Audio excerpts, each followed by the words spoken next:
어떤 학생이 학교를 다니는데 학교에서 그 나쁜 아이들에게 협박을 받습니다. 너 같이 우리랑 같이 나쁜 짓을 하자. 그런데 나는 그렇게 할 수 없다고 거절을 하게 되자 이 나쁜 학생들이 이 착한 학생을 계속 괴롭히고 고통을 줍니다. 그러면서도 보복이 두려워서 누구에게 이야기도 못하고 그냥 혼자서 고통스러운 시간을 보내고 있습니다. 근데 나만 그런 협박을 받는 게 아니라 주위의 아이들이 여러 명이 같이 협박을 받는데 가만히 보니까 어떤 아이들은 그 협박을 견디다 못해서 같이 이 나쁜 짓을 하기도 하고, 또 어떤 아이들은 학교를 그만두는 게 낫겠다. 그래서 학교를 안 다닐 생각을 하고 그렇게 지내고 있습니다. 그런데 어느 날 선생님이 이 아이를 교무실로 부릅니다. 그리고 말씀하시기를 지금 학교에서 이 나쁜 놈들이 학생들을 괴롭히다는 것을 지금 파악하고 있고, 지금 그 증거들을 다 가지고 있고 좀 징계를 하려고 절차를 지금 진행하고 있으니까 너는 조금만 더 참고 견뎌라. 그러면서 그 나쁜 아이들이 누구누구이고 어떤 잘못들을 했고 어떻게 괴롭히고 있고 이런 것들을 쭉 조사한 내용들을 이렇게 보여주면서 마치 이렇게 확인을 시켜주는 거예요. 자, 그러면서 이 아이들은 앞으로 이렇게 징계가 될 것이다 라는 계획을 알려줍니다. 자, 그리고 이 아이에게는 또 한 가지 좋은 소식을 알려줍니다. 너 그렇게 시달리고 그렇게 고통을 당하면서도 언제 그렇게 공부는 열심히 했니? 네가 이번에 우등상을 받게 됐다. 이런 얘기를 알려주는 겁니다. 자, 이렇게 이제 자기를 괴롭힌 나쁜 학생은 이제 곧 징계를 받게 될 것이고, 또 괴롭힘을 받으면서도 열심히 공부한 학생은 이제 곧 우등상을 받게 될 거다라는 소식을 알게 된다면, 그 아이는 지금 당장 고통스럽고 힘든 시간들을 보내더라도 조금 더 참고 견디면서 그 시간들을 이겨낼 수 있을 겁니다. 이 이야기는 제가 오늘 이제 말씀을 어떻게 비유로 말씀을 드릴까 고민을 하다가 이제 막 꾸며낸 얘기이기 때문에 이게 꼭 그거다라고 말할 수는 없지만 제일 비슷하게 좀 꾸며본 이제 이야기입니다. 그러니까 주님께서 요한에게 계시의 말씀을 주시고 또 그것을 적어서 성도들에게 보내어서 읽게 하신 목적이 뭘까? 이거를 이제 비유적으로 만든 이야기입니다. 우리가 지난주까지 살펴본 요한계시록의 내용은 이제 7교회에 보낸 편지들이었어요. 그래서 그 편지를 받는 성도들, 교회의 성도들은 지금 매우 복잡하고 힘든 상황 가운데서 함께 신앙생활을 하고 있는 그런 모습이었죠. 그래서 때로는 칭찬을 받기도 하고 때로는 책망을 받기도 하고, 또 책망을 받는 것은 어떻게 고쳐야 되고, 또 만약에 고치게 되면 이런 상급을 받을 것이고, 경고했음에도 불구하고 고치지 않으면 이런 책망을 받을 것이고, 뭐 이런 얘기들을 쭉 얘기하면서 이 땅에서의 성도들이 지금 어떤 형편에서 신앙생활을 하고 있는지 우리 주님이 잘 알고 계시다는 것을 편지를 통해서 이렇게 보여주셨습니다. 그래서 각 교회에 보낸 편지들을 살펴보면 각 교회마다 상황은 달랐지만 그 교회들이 가지고 있는 초대교회 성도들의 신앙을 위협하는 크게 공통된 세 가지 요인이 있었다 하는 것을 우리가 살펴보았습니다. 첫째는 이제 외부의 핍박이었고, 두 번째는 내부에 침투한 이단이었고, 그리고 세 번째는 이 풍요로움 속에서 영적인 나태함에 빠져가는 것이었고, 이 세 가지가 교회를 아주 위협하는 영적인 중요한 요인이 되었다 그랬습니다. 때로 어떤 교회에는 순교자가 나오기도 하고, 또 어떤 지역은 지역 상인 조합에 가입을 못하게 해서 경제적으로 압박을 받고 빈곤한 삶을 살아야만 했습니다. 또 이런 상황 가운데 교회에 들어온 성도들 중에 일부는 뭐 사는 게 다 그런 거지. 너무 너만 그렇게 복잡하게 살지 마라. 그래서 막 그 성도들을 회유하고 타협하도록 하는 그런 지체들이 있었죠. 그리고 또 이단이 들어와서 교회를 막 교리적으로 영적으로 막 흔들어 놓으니까 에베소 교회 같은 경우는 그 옳고 그름을 막 가려내다가 처음 사랑을 잃어버리고 교회의 본질이 흐려진 그런 일들이 있었습니다. 이런 상황 가운데서 많은 성도들이 먹고 살기 위해서 신앙을 포기하기도 하고 세상과 타협을 하기도 했습니다. 그런 내외적인 문제가 없이 그냥 먹고 살만한 교회들은 또 어김없이 세상에 취해서 영적 긴장감도 없이 교만함과 현실 안주에 빠지곤 했었죠. 자, 그러니까 각 이 땅에서 신앙생활하고 있는 교회의 성도들은 모양은 달랐지만 다 힘든 상황 가운데 있다는 거예요. 다 문제투성이고 성도들마다 각각 위기를 가지고 살아간다는 거죠. 이 모습만 보면 답이 안 보입니다. 이 언제까지 우리가 이렇게 살아야 되나? 언제까지 복잡하고 힘든 세상을 주님 바라보고 살아야 되나 하면서 영적으로 지칠 수밖에 없는 상황인 거죠. 그리고 이제 요한계시록에서 6장부터 보여줄 이 말씀들은 하나님의 심판이 얼마나 크고 두려운 것인지, 심지어는 믿는 자들이 봐도 이건 막 두려울 정도의 엄청난 재앙이 나타나게 될 겁니다. 그래서 7인 재앙부터 시작해서 7 나팔 재앙, 7 대접 재앙 이렇게 이어지면서 이제 엄청난 하나님의 악인에 대한 심판이 이루어질 것인데, 그 심판의 모습은 믿는 자라 할지라도 공포를 느낄 정도로 엄청난 하나님의 심판이 예고되어 있습니다. 자, 이런 상황 가운데서 하나님은 성도들을 어떻게 지치지 않도록 그들을 격려하고 위로할까? 그래서 하늘의 모습을 보여주시고, 그것을 본 사도 요한이 요한계시록으로 써서 교회들에게 보내면 교회 성도들이 그 요한계시록을 읽으면서 이런 세계가 있지 이렇게 하면서 하나님께서 주시는 음성을 듣도록 했던 겁니다. 그래서 성도들은 지금 이 현실 세계는 고난이 있고 핍박이 있고 혼란스럽고 어려움이 있지만, 그리고 앞으로도 하나님의 심판이 또 이어질 것이지만, 그러나 우리가 그 현실 속에서 하나님을 바라보고 그 현실 세계에 넘어 있는 하늘에 있는 모습들을 우리가 보게 된다면 현실의 어려움도 이겨내고 앞으로 다가올 하나님의 심판에도 믿음으로 견뎌낼 수 있을 것이다 하는 것이 오늘 제 메시지입니다. 그래서 아까 학교의 얘기를 한 것처럼 우리는 지금 다 힘든 시간들을 보내고 있어요. 이 땅은 천국이 아니에요. 아무리 우리가 이 땅에서 잘 살아도 그게 잘 살면 잘 사는 대로 위기고 힘들면 힘든 대로 고통스럽고 그런 상황이죠. 그럴 때 하나님은 이 땅의 방법만 보지 말고 하늘을 바라봐라. 이 세계를 초월한 하나님께서 너희들에게 궁극적으로 주시고자 하는 세계가 어떤 것인가를 바라봐라. 이 메시지가 오늘부터 살펴보게 될 4장, 5장의 내용입니다. 이거를 이제 좀 구조적으로 좀 도표로 정리를 해보면 이런 겁니다. 좀 이제 2장과 3장에서는 이제 교회에 보낸 7교회에 보낸 편지라고 그랬잖아요. 그러니까 현재 성도들이 겪고 있는 신앙과 삶의 현장의 모습을 그대로 보여주는 겁니다.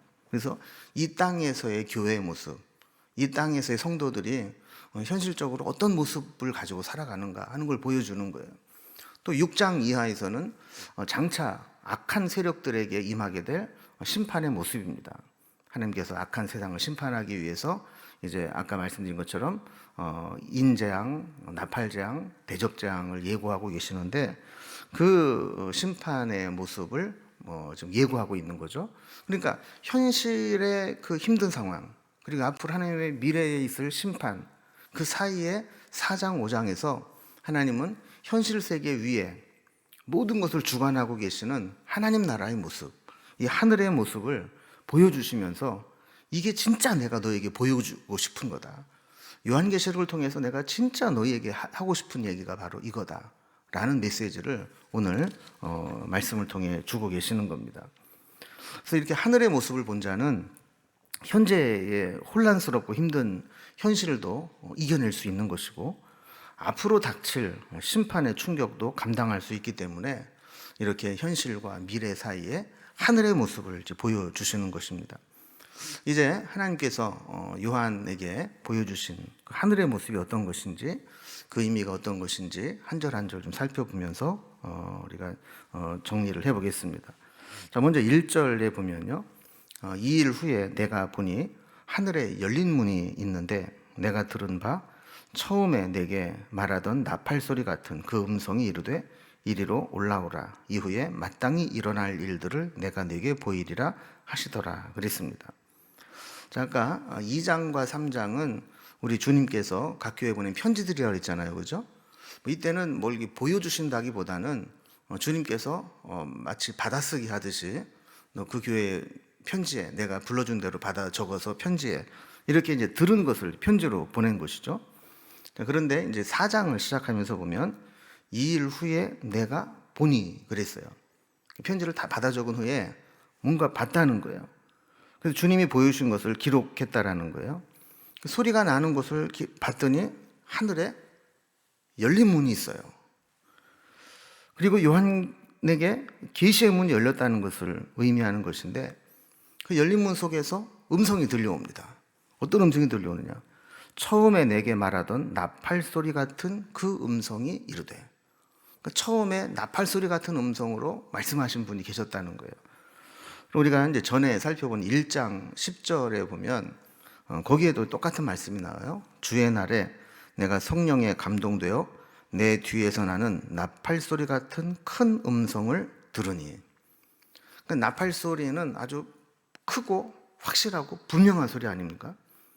이렇게 하나님께서 주신 1장 10절에서도 하나님이 요한에게 계시의 말씀을 주셔서 그걸 받아 적었는데 지금 4장 1절에서도 그 음성이 다시 들리기 시작했다는 거예요.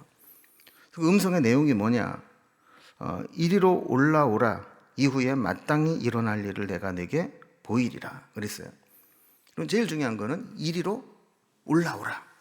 하나님께서 하늘에 열린 문을 두시고 그곳으로 요한을 불러 올렸다는 거예요.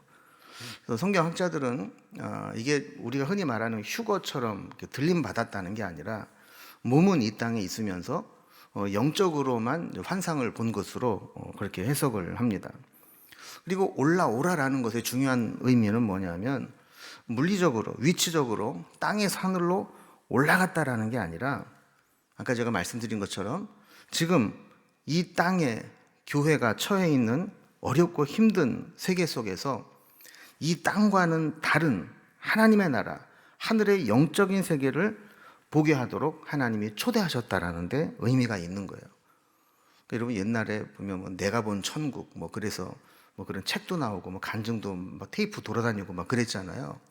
그래서 환상 가운데 입신하듯이 몸이 그냥 쫙 빨려가는데 북극까지 딱 빨려가가지고 북극에서 그 위로 북극성 있는 쪽으로 쭉 올라갔더니 한동안 며칠을 갔더니 거기 천국이 있더라 이러면서 했는데 나중에 알고 봤더니 지어낸 얘기였다 이렇게 해서 허탈하게 한 적이 있는데, 그러니까 우리가 그 하늘이 열리고 이리로 올라와라 해서 올라갔다 그럴 때 뭔가 어떻게 올라갔느냐 어느 경로를 통해 올라갔느냐 이게 중요한 게 아니고 중요한 핵심은 뭐냐 하면 지금 2장 3장에서 이 땅에서 힘들게 신앙생활하는 교회들의 모습을 이야기했다면 이제 그것과는 다른 하늘의 영적인 세계를 보여주겠다, 말씀해주겠다, 여기에 초점이 있다라는 거예요.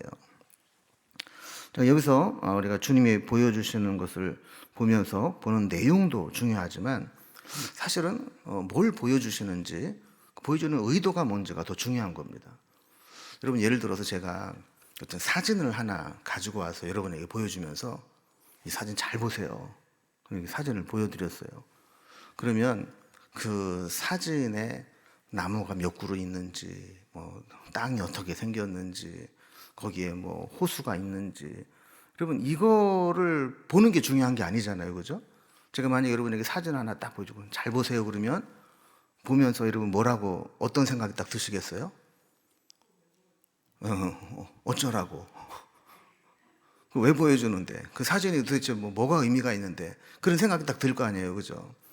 그러니까 지금 하나님께서 요한에게 하늘에 열린 문을 두시고 이리로 올라와라 그래서 딱 보여주시는 장면은 그게 어떤 모양이냐 이게 중요한 게 아니고 왜 이거를 보여주셨느냐 이게 중요하다라는 거예요.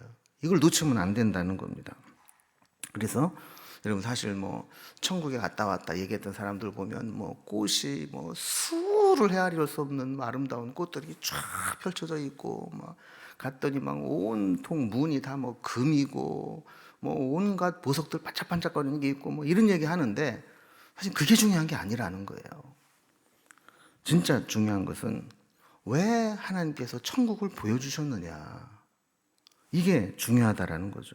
그래서 천국을 우리가 보게 되었다면, 그 천국의 모습을 우리가 알게 되었다면 우리의 신앙에 어떤 자세를 가져야 되느냐, 이게 중요한 거지. 꽃이 몇 종류가 있고 무슨 색깔이 있고 몇 평의 꽃이 나 있고 이게 중요한 게 아니라는 거죠.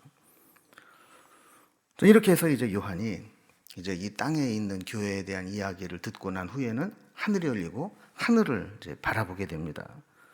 2절에 보면요, 내가 곧 성령에 감동되었더니 보라, 하늘의 보좌를 베풀었고 그 보좌 위에 앉으신 이가 있는데, 그랬어요.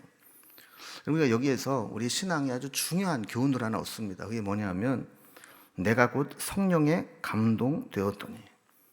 여러분, 우리가 하나님과 교제하고 하늘의 열린 문을 보고 하나님의 계시를 보려면 성령에 감동되는 게 필요합니다. 성령에 감동되었다는 말의 원어적 의미는 내가 성령 안에 있었다, 이런 의미예요. 여러분, 성령에 감동되지 않으면 계시를 우리가 볼 수도 없고, 또 본다 할지라도 거짓 계시, 거짓 환상에 미혹될 가능성이 많습니다. 그래서 우리는 평소에 내가 늘 성령과 교통하고 성령과 교감이 있느냐, 이게 중요한 거예요. 그런 게 없는 사람이 어느 날 갑자기 뭘 이상한 걸 보고 와가지고 그러면 이건 거짓된 환상일 가능성이 많아요. 이게 진짜 성령의 계시이고 진짜 하늘의 환상이라고 한다면 이건 평소에 내가 하나님과 늘 교통하고 성령의 충만한 사이에 있을 때 이게 가능하다라는 것을 보여주는 겁니다. 여러분, 그래서 우리는 늘 성령 충만하고 성령에 감동되고 성령 안에 있어야 됩니다. 그리고 요즘에 우리가 코로나 시대를 겪으면서 우리 신앙의 본질을 다시 돌아보게 됩니다. 예전에는 뭐 교회에 나가서 예배를 드리고 내가 어떤 봉사를 하고 하는 게 우리 신앙의 아주 기본으로 여겨졌고 중요한 척도로 여겨졌어요. 그런데 지금 그런 것을 자유롭게 못하는 이 상황 속에서 지금 우리에게 중요한 신앙의 척도는 뭐냐? 여러분, 그것은 성령에 내가 얼마나 민감하냐, 얼마나 성령의 감동 속에 살아가느냐, 이게 중요하다라는 거예요. 여러분, 코로나를 겪으면서 어떤 분들은 그런 분이 있어요. 목사님, 저는 코로나 때문에요 더 성령 충만해요. 왜요? 그랬더니 집에만 있으면서요 맨날 성경 보고 성경 쓰고 기독교 TV 보고 말씀 듣고 유튜브로 지나간 설교 또 듣고 더 성령 충만하다는 거예요. 여러분, 우리가 상황과 상관없이 내 마음의 중심이 하나님을 사모하고 성령의 감동하심에 민감하고 그 성령에 충만하기를 사모하면 그 속에서도 하나님과 얼마든지 교제하고 교통할 수가 있어요. 그런데 지금 상황이 이렇다고 해서 영적으로 긴장을 확 풀어버리면 우리는 성령의 감동하심 없이 내 감정의 감동에서 늘 살아가게 되는 것이죠.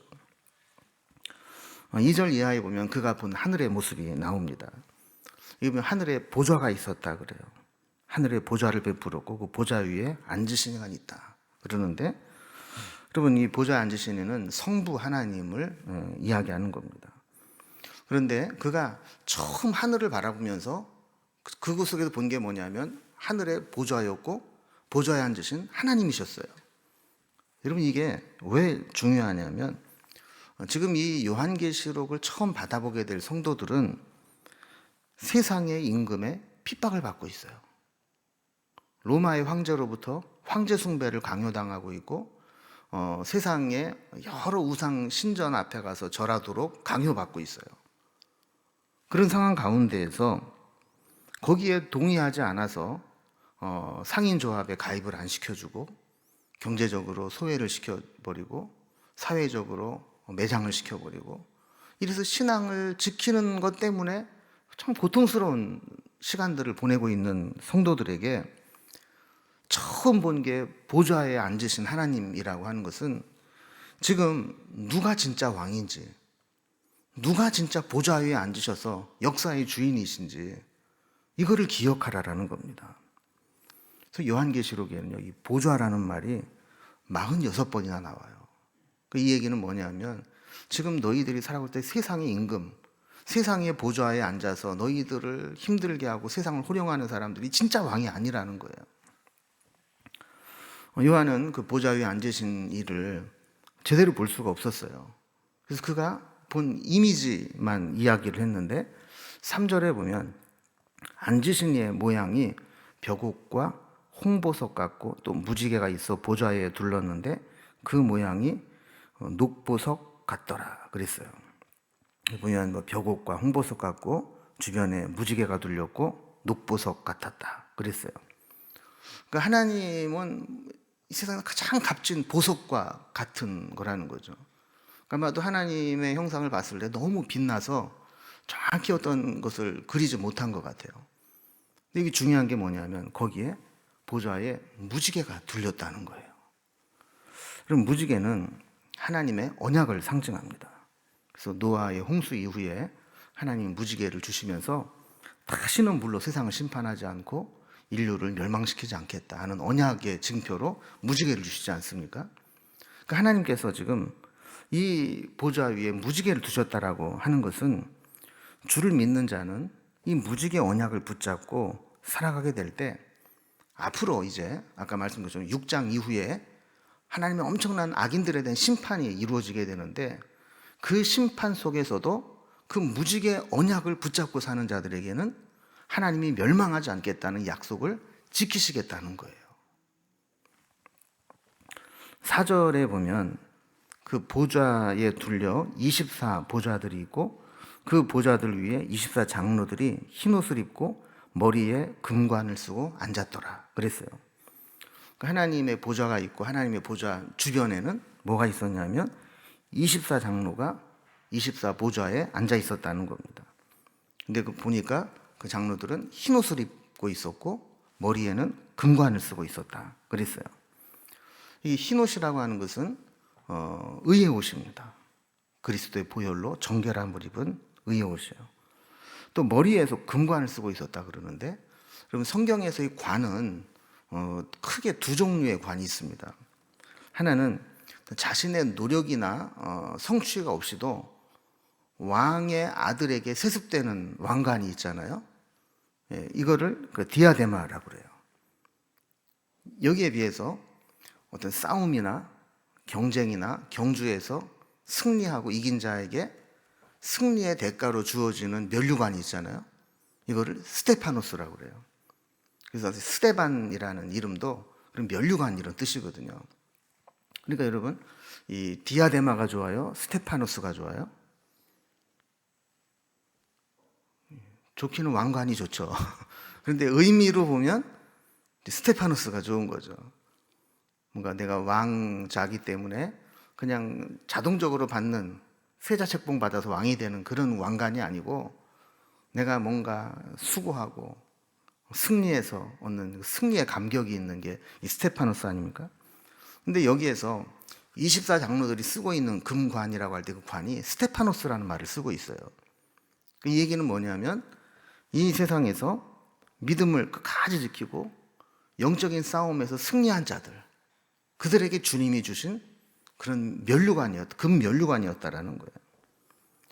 이들이 하나님의 보좌 측근에서 하나님의 보좌를 감싸고 있는 자들인데, 성경학자들은 24장로가 누굴까 해석을 해보려고 하는데 알 수가 없어요.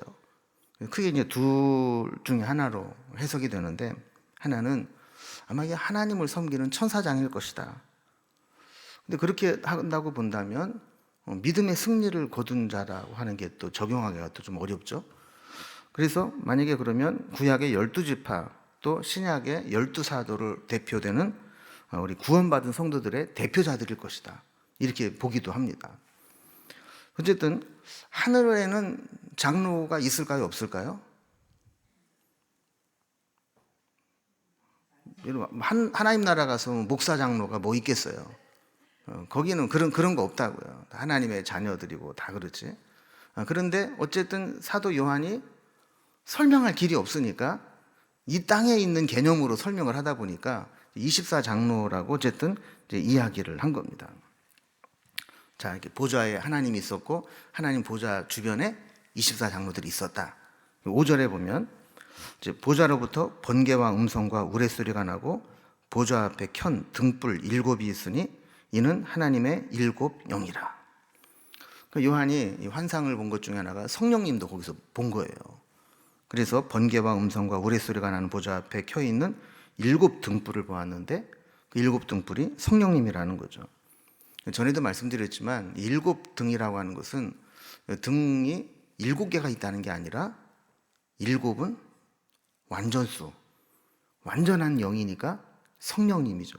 성령님도 그 보좌에 함께 계셨다라는 것을 의미하는 겁니다. 자, 그리고 6절에 보면 보좌 앞에 수정과 같은 유리바다가 있고 보좌 가운데와 보좌 주변에 4 생물이 있는데 앞뒤에 눈들이 가득하더라. 그 보좌 앞에는 유리를 깔아놓은 것과 같이 그렇게 매끈하고 빛나는 그런 유리바다 같은 게 있고 그 주변에 4 생물이 있는데 앞뒤로 눈이 가득했다. 그래서 7절과 8절에 보면 그 4 생물의 모양이 나와요. 그 첫째 생물은 사자 같고 그 둘째 생물은 송아지 같고 그 셋째 생물은 얼굴이 사람 같고 그 넷째 생물은 날아가는 독수리 같은데 각 생물은 각각 6 날개를 가졌고 그 안과 주위에는 눈들이 가득하더라 그랬어요. 여러분, 이 생물들도 역시 성경학자들은 천사들이라고 봅니다. 특별히 여기 보면 4 생물이 뭐뭐뭐가 나와요? 사자, 송아지, 사람, 독수리. 이 4 생물 그룹 뭐 여러분 딱 생각나는 게 없어요? 뭐가 생각나요? 각 복음서에 별명이 있잖아요. 사자복음, 송아지복음, 인자복음, 독수리복음. 그래서 여기서 말하는 이 4 생물들은 이 4 생물의 특징을 가지고 하나님을 섬기는 천사들일 것이다. 이렇게 봅니다. 여러분, 이 환상은 에스겔이 보았던 환상이기도 하고 아까 말씀드린 것처럼 사복음서에 묘사된 그리스도의 이미지이기도 합니다. 말로만 하면은 이게 이미지가 안 와닿아서 그림으로 이렇게 표현해 놓은 그림이 있어요. 하나님과 하나님의 보좌가 있는데 뭐 빛이 나니까 이 형상을 잘 알아보지를 못해요. 막 보석 같기도 하고, 뭐 무지개처럼 막 이렇게 돼 있기도 하고, 청보석처럼 이렇게 돼 있어요. 그리고 뭐 번개와 우레가 여기에서 막 나오고, 그 밑에 보면 7 등불이 있잖아요. 7 영, 하나님의 영이고, 그 앞에 보면 그 4 생물이 나오는데 날개가 6개 있어가지고 각각 달려 있고, 그 주변에는 뺑 둘러서 24장로가 흰 옷과 금 연료관을 쓰고 있고, 주변에 이제 천군 천사들이 이제 찬양하는 모습이 이렇게 나와 있습니다. 자, 그러면 아까 제가 그런 말씀을 드렸어요. 우리가 어떤 제가 그림을 보여드리면 이 그림이 어떤 형태를 가지고 있냐도 중요하지만 이게 무슨 의미가 있느냐가 중요하다고 그랬잖아요. 자, 그러면 이들이 하나님의 보좌를 중심으로 있는 이런 생물들과 24장로들과 이런 천사들이 하는 일이 뭐냐? 그랬을 때 그들이 하는 일은 뭐냐 하면 중단되지 않는 찬양과 예배였습니다. 그래서 8절과 9절 말씀을 보면 그들이 밤낮 쉬지 않고 이르기를 거룩하다 거룩하다 거룩하다 주 하나님 곧 전능하신 이여 전에도 계셨고 이제도 계시고 장차 오실 이시라 하고 그 생물들이 보좌에 앉으사 세세토록 살아계시는 이에게 영광과 존귀와 감사를 돌릴 때에 그랬어요. 그들은 모여서 천사들이 모여서 뭐 하느냐? 하나님을 예배하고 찬양을 올려드리는데 이 찬양과 예배의 핵심이 뭐냐면 하나님의 속성, 하나님의 성품을 높여드리는 거였어요. 이 찬양의 가사를 잘 보세요. 거룩하다 거룩하다 거룩하다. 하나님의 거룩한 속성을 3번에 걸쳐서 반복해서 강조합니다. 그리고 하나님은 전능하신 분이고 전에도 계셨고 이제도 계시고 장차 오실 분이고 세세토록 살아계시는 분이고 그분께 영광과 감사와 존귀를 올려드리는 것이다. 이게 예배와 찬양의 핵심이라는 거예요. 그리고 이제 마지막으로 보면 요한이 아까 이제 24장로들을 묘사를 했는데 그 24장로들이 또 하나님 앞에 찬양과 예배를 올려드려요. 10절에 보면 24장로들이 보좌에 앉으신 이 앞에 엎드려 세세토록 살아계시는 이에게 경배하고 자기 관을 보좌 앞에 드리며 이르되 그랬어요. 24장로들이 하나님께 엎드려 경배하고 자기의 관을 보좌 앞에 드렸다 그랬어요. 여러분, 이 모습을 보면 이게 우리 예배의 본질이고 천국에서 우리가 예배하는 모습이 될 것이다 라는 힌트를 얻게 돼요. 그래서 예배의 본질이 뭐냐면 엎드리는 것, 경배하는 것, 자신의 관을 드리는 것. 그럼 엎드린다라고 하는 게 뭐예요? 자기를 부인하는 것, 주님께 복종하는 거예요. 특히 예배는 자기는 아무것도 아니라는 것을 고백하고 하나님만 높여드리는 게 예배입니다. 24장로들은 믿음의 선한 싸움을 이기고 얻은 면류관 스테파노스를 쓰고 있었다 그랬어요. 그죠? 그런데 예배의 절정에 오니까 그 쓰고 있었던 관을 어떻게 했다 그래요? 보좌 앞에 드렸다는 거예요. 그리고 뭐를 의미하는 거냐면 지금 자신들이 이 땅에서 믿음의 선한 싸움을 싸우고 믿음으로 이겨내서 믿음을 지키고 이렇게 천국에 있다 할지라도 그것은 자신의 공로나 자신의 능력이나 자신의 믿음 때문이 아니라 하나님께서 내게 힘 주셨고 능력을 주셨기 때문에 나는 믿음의 선한 싸움을 싸울 수 있었고 이길 수 있었고 끝까지 올 수 있었다고 고백하는 거예요. 내 공로는 아무것도 없다라는 거예요. 주님이 나에게 면류관을 씌워주셔도 그것은 주님의 것이지 내가 쓸 자격이 없다라는 거예요. 여러분, 이게 예배의 본질이라는 거예요.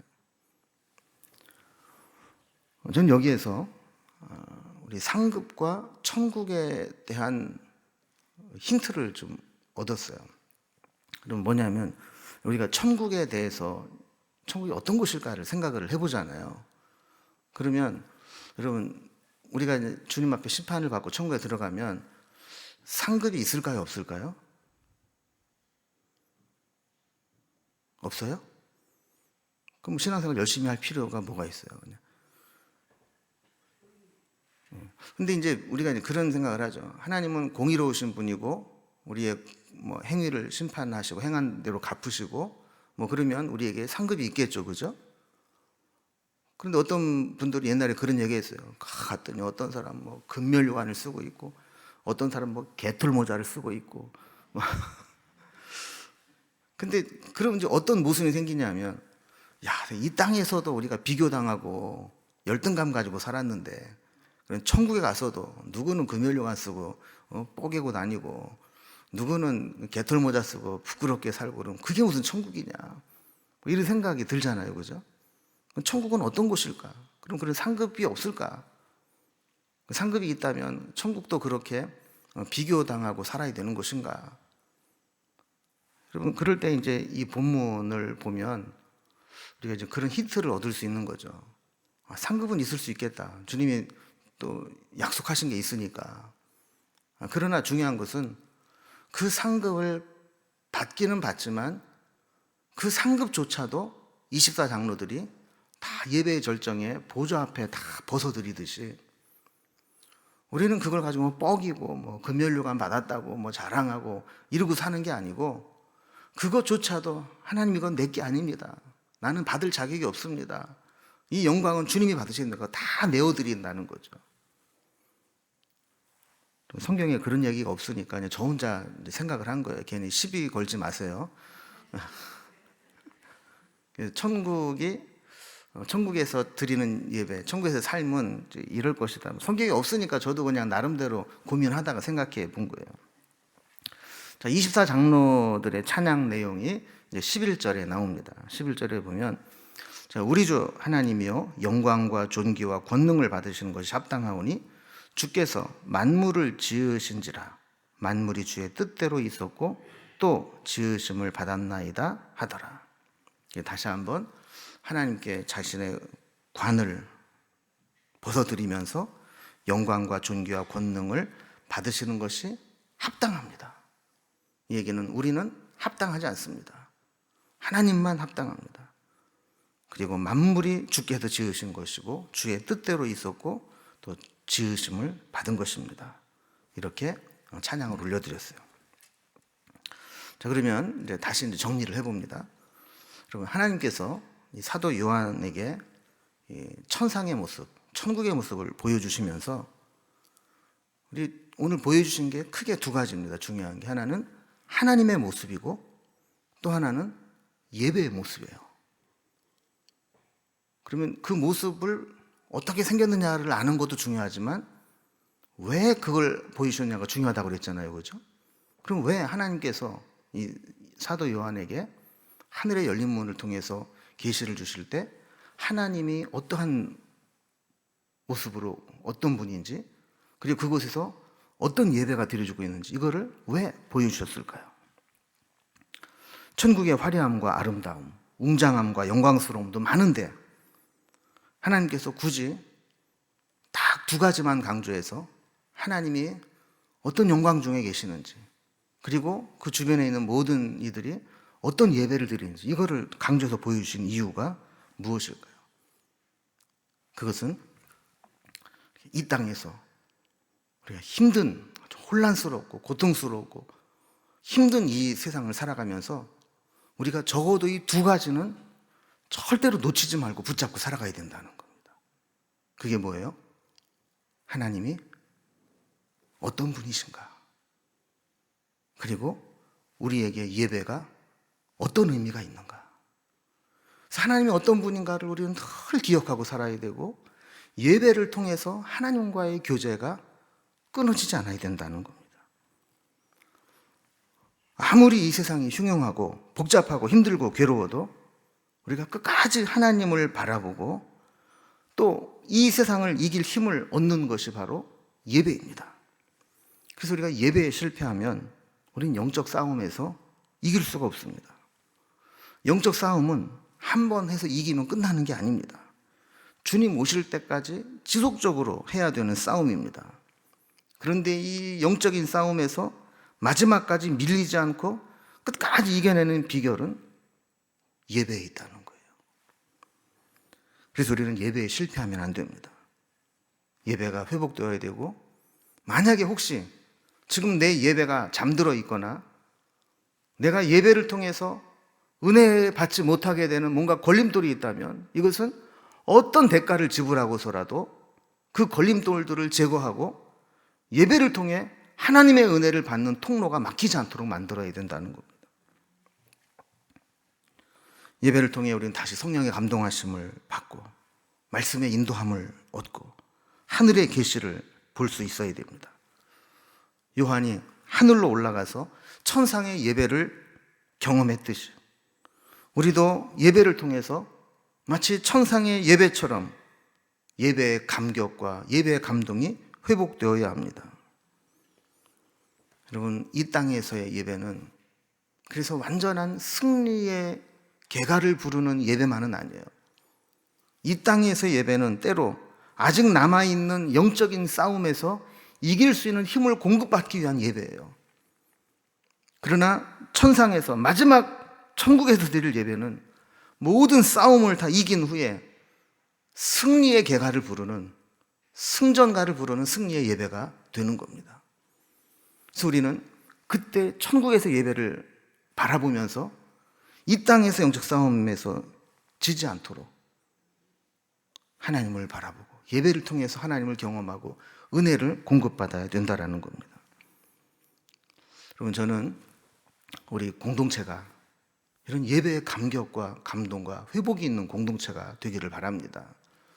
어쩔 수 없이 지금 교회 현장에서 예배 드리지 못하고 온라인으로 예배 드린다 할지라도 정말 하나님 앞에 집중하고 예배에 집중해서 정말 예배를 드릴 때마다 내가 죽어지는 게 느껴지고 내가 살아나는 이 교만과 자아가 하나님을 예배하는 그 속에서 막 드러나고 막 찢기고 죽여지는 고통을 때로는 느끼고, 때로는 하나님이 우리를 품어주시고 만져주시고 만나주시고 막 가슴이 막 치릿치릿하고 막 그런 감동이 있는 예배가 되어야 되는 거예요. 형식적으로 그냥 예배 자리만 지키거나 남들 예배 어떻게 드리나 이것만 보는 그런 예배가 아니라, 내가 하나님을 만나고 천상의 예배를 회복하는 그런 예배를 드리는 우리 공동체가 될 수 있기를 주님의 이름으로 기원합니다.